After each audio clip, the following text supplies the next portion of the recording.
오늘 함께 큐티할 본문 에스더 9장 1절에서 16절까지의 말씀입니다. 아달월 곧 12째 달 13일은 왕이 어명을 시행하게 된 날이라. 유다인의 대적들이 그들을 제거하기를 바랐더니 유다인이 도리어 자기들을 미워하는 자들을 제거하게 된 그날에 유다인들이 아하수에로 왕의 각 지방 각 읍에 모여 자기들을 해하고자 한 자를 죽이려 하니 모든 민족이 그들을 두려워하여 능히 막을 자가 없고 각 지방 모든 지방관과 대신들과 총독들과 왕의 사물을 보는 자들이 모르드게를 두려워함으로 다 유다인을 도우니 모르드게가 왕궁에서 존귀하여 점점 창대함에 이 사람 모르드게의 명성이 각 지방에 퍼지더라.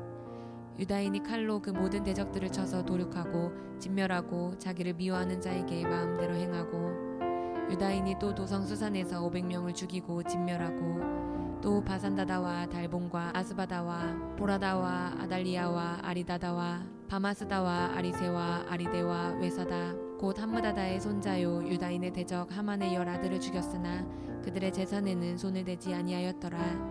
그날에 도성 수산에서 도륙한 자의 수요를 왕께 아르니 왕이 왕후 에스더에게 이르되 유다인이 도성 수산에서 이미 500명을 죽이고 멸하고 또 하만의 10아들을 죽였으니 왕의 다른 지방에서는 어떠하였겠느냐. 이제 그대의 소청이 무엇이냐. 곧 허락하겠노라.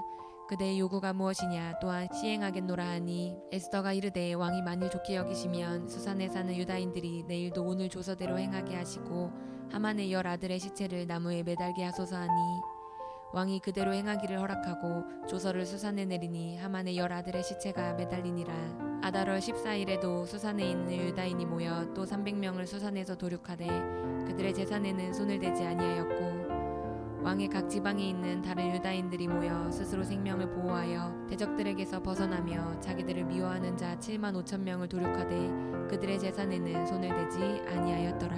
아멘.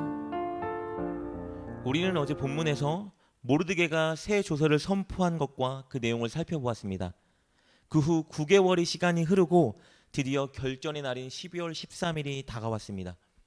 유다인들은 적으로부터 자신들을 보호하기 위해서 함께 모여 만반의 태세를 갖추어야 합니다. 그런데 전쟁이 시작되기도 전에 이미 승리가 유다인 쪽으로 기울었습니다. 왜냐하면 모든 민족들이 유다인을 두려워했기 때문입니다. 게다가 페르시아의 모든 관료들이 페르시아의 2인자로 자리를 굳건히 한 모르드게를 두려워했기 때문에 모두가 유다인의 벽에 서기로 결심했습니다. 2절부터 4절 말씀입니다. 유다인들이 아하술의 왕의 각 지방 각 읍에 모여 자기들을 해하고자 한 자를 죽이려 하니 모든 민족이 그들을 두려워하여 능히 막을 자가 없고 각 지방 모든 지방관과 대신들과 총독들과 왕의 사물을 보는 자들이 모르드게를 두려워함으로 다 유다인을 도우니 모르드게가 왕궁에서 존귀하여 점점 창대함에 이 사람 모르드게의 명성이 각 지방에 퍼지더라. 이렇게 하나님은 한 사람의 성공과 잘됨을 통해서 그 한 사람만 유익을 얻게 하지 않으십니다. 그를 통해서 하나님의 일을 이루시고 많은 사람들에게 유익과 구원을 주십니다. 그러므로 우리는 늘 하나님의 영광을 구해야 하고 남의 유익을 추구하는 사람이 되어야 할 것입니다. 그리고 결전의 그날 유다인들은 그들을 공격하려는 대적들에게 역공했고 수산에서만 500명의 대적을 죽였습니다. 우리 6절 말씀입니다. 유다인이 또 도성 수산에서 500명을 죽이고 진멸하고. 대적들은 가장 먼저는 유다인을 죽이기로 결심했던 하만과 같은 아말렉 족속 사람들입니다. 그리고 그들과 뜻을 함께한 반유대적인 정서를 가진 사람들이었을 것입니다. 유다인들은 그들을 죽이고 이어서 하만의 아들 10명도 죽였습니다. 왜냐하면 하만의 자손들이 다시 유다인들을 상대로 보복할 것이 뻔했기 때문입니다. 그 보복의 뿌리를 뽑은 것이겠죠. 우리 10절 말씀입니다. 곧 함무다다의 손자요 유다인의 대적 하만의 10아들을 죽였으나 그들의 재산에는 손을 대지 아니하였더라. 그런데 인상적인 구절이 있죠. 그들의 재산에는 손을 대지 않았다고 기록되어 있습니다. 사실 전쟁이 일어나면 대적을 죽이고 그들의 재산을 취하는 것은 너무 정당한 일이었습니다. 게다가 유다인들을 향해 내린 조서를 보면 그들의 재산을 탈취해도 된다는 명령이 내려져 있었습니다. 그런데 왜 유다인들은 그들의 재산을 탈취하지 않았을까요? 이유는 이 전쟁과 살인이 결코 탐욕이나 약탈을 목적으로 한 것이 아니라 순수하게 자신들의 목숨을 지키기 위한 투쟁이었음을 나타내기 위해서였습니다. 이제 12월 13일 하루 동안의 사륙이 끝마쳐졌습니다. 유다인들은 선제 공격하지 않고 자신들을 죽이려고 공격하는 대적들만 공격했습니다. 정당방위였죠. 그렇게 해서 수산에서는 500명의 사람을 죽일 수 있었고 플러스하여 하만의 아들 10명을 죽였습니다. 그리고 지방에서는 7만 5천 명 이상의 사람들이 살해되었습니다. 우리 16절 말씀입니다. 왕의 각 지방에 있는 다른 유다인들이 모여 스스로 생명을 보호하여 대적들에게서 벗어나며 자기들을 미워하는 자 7만 5천 명을 도륙하되 그들의 재산에는 손을 대지 아니하였더라. 왕은 이 일 후에 에스더에게 원수들을 모두 차단했으니 또 무엇을 원하냐고 질문을 던집니다. 그는 여전히 에스더를 향한 뜨거운 사랑의 마음을 가지고 있었기 때문에 에스더를 위해 무엇이든지 해주고 싶어하는 마음이 있었습니다. 우리 12절 말씀입니다. 왕이 왕후 에스더에게 이르되 유다인이 도성수산에서 이미 500명을 죽이고 멸하고 또 하만의 10 아들을 죽였으니 왕의 다른 지방에서는 어떠하겠느냐? 이제 그대의 소청이 무엇이냐? 곧 허락하겠노라. 그대의 요구가 무엇이냐? 또한 시행하겠노라 하니. 왕의 이 질문에 에스더는 두 가지 청을 합니다. 첫째, 다음 날에도 수산에서만 하루 더 원수들을 제거할 기회를 달라는 청이었습니다.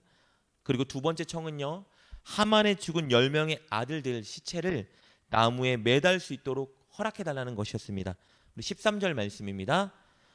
에스더가 이르되 왕이 만일 좋게 여기시면 수산에 사는 유다인들이 내일도 오늘 조서대로 행하게 하시고 하만의 10 아들의 시체를 나무에 매달게 하소서 하니. 에스더가 이렇게 요청한 이유는요, 비록 적들 상당 부분이 제거되긴 했지만 아직도 곳곳에 유다인을 노리고 있는 많은 대적들이 있다는 것을 알고 있었기 때문입니다. 혹시 장차 일어나게 될 복수의 싹을 제거하기 위해서 에스더는 하루를 더 왕께 요구한 것입니다. 그리고 하만의 죽은 10명의 아들을 나무에 매달게 해달라고 요구한 이유는요, 여전히 살아서 유다인들에게 복수하려고 하는 사람들에게 경고하기 위해서였습니다. 당시 죽은 자의 시체를 나무에 매다는 것은 죽은 자에 대한 가장 큰 최대의 수치를 줄 수 있는 행위였습니다.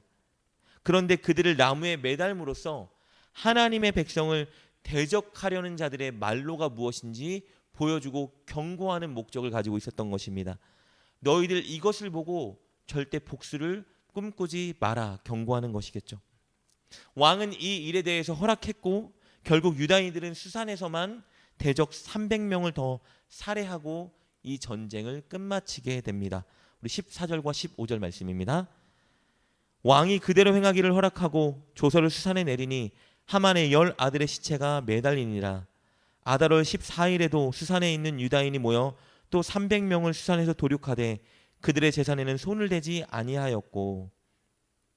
이렇게 유다인들은 자신들의 대적을 제거했습니다. 특히 주된 대적 아말렉 민족을 완전히 멸절시켰습니다. 이것은 굉장히 큰 의미를 가지고 있습니다.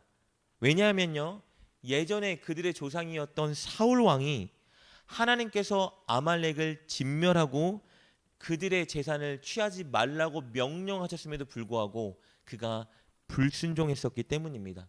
사울 왕은 좋은 물품과 그들의 재산에 눈이 멀어 그들의 것들을 취했고, 특별히 그들의 왕 아말렉 왕인 아각 왕을 살려주면서 하나님께 불순종했습니다.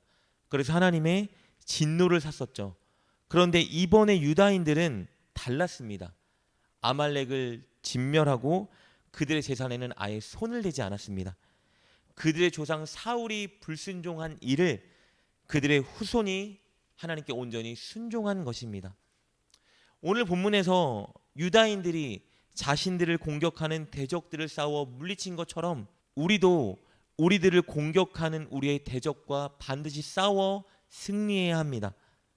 우리들을 공격하는 대적은 사람들이 아니라 세속적인 가치관, 그리고 하나님의 말씀대로 살지 못하도록 유혹하는 수많은 것들, 그리고 습관적인 죄악들입니다. 그것들을 제거하지 않고 품거나 적당히 타협하며 산다면 반드시 우리는 엄청난 대가를 치르게 됩니다. 그렇기 때문에 우리는 지금 당장 우리의 대적들을 끊기 위해 노력해야 하는 것입니다. 그것을 위해 우리는 두 가지를 명심해야 됩니다.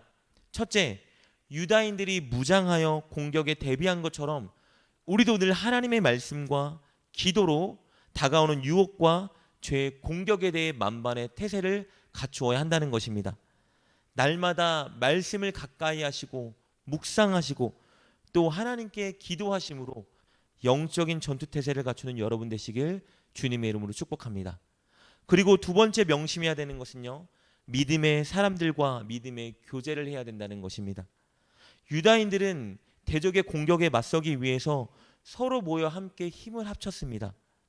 우리가 영적인 전쟁에 승리하기 위해서는 서로 중보 기도해주고 은혜를 나누며 끌어줄 수 있는 믿음의 공동체가 필요합니다. 그렇기 때문에 우리는 늘 교회를 가까이 하고 믿음의 사람들과 교제하기 위해 애써야 하는 것입니다. 꼭 그렇게 함으로 다가오는 영적인 모든 전쟁에서 승리하는 여러분 되시길 주님의 이름으로 축복합니다. 기도하겠습니다. 하나님, 우리에게 날마다 다가오는 죄의 유혹을 이겨내는 우리가 되게 하여 주옵소서. 늘 말씀을 묵상하고 기도를 실천하여 영적인 전투태세를 갖출 수 있는 믿음을 주옵소서. 늘 교회를 가까이 하며 믿음의 사람들과의 교제를 통해 하나님께 가까이 나아가는 우리가 되게 하여 주옵소서. 예수님의 이름으로 기도드립니다. 아멘. 오늘 말씀을 통해 깨닫고 결단한 것은 무엇입니까? 그것을 붙들고 하나님께 기도합시다. 그리고 그렇게 실천하며 하루를 살아가는 여러분 되시길 주님의 이름으로 축복합니다.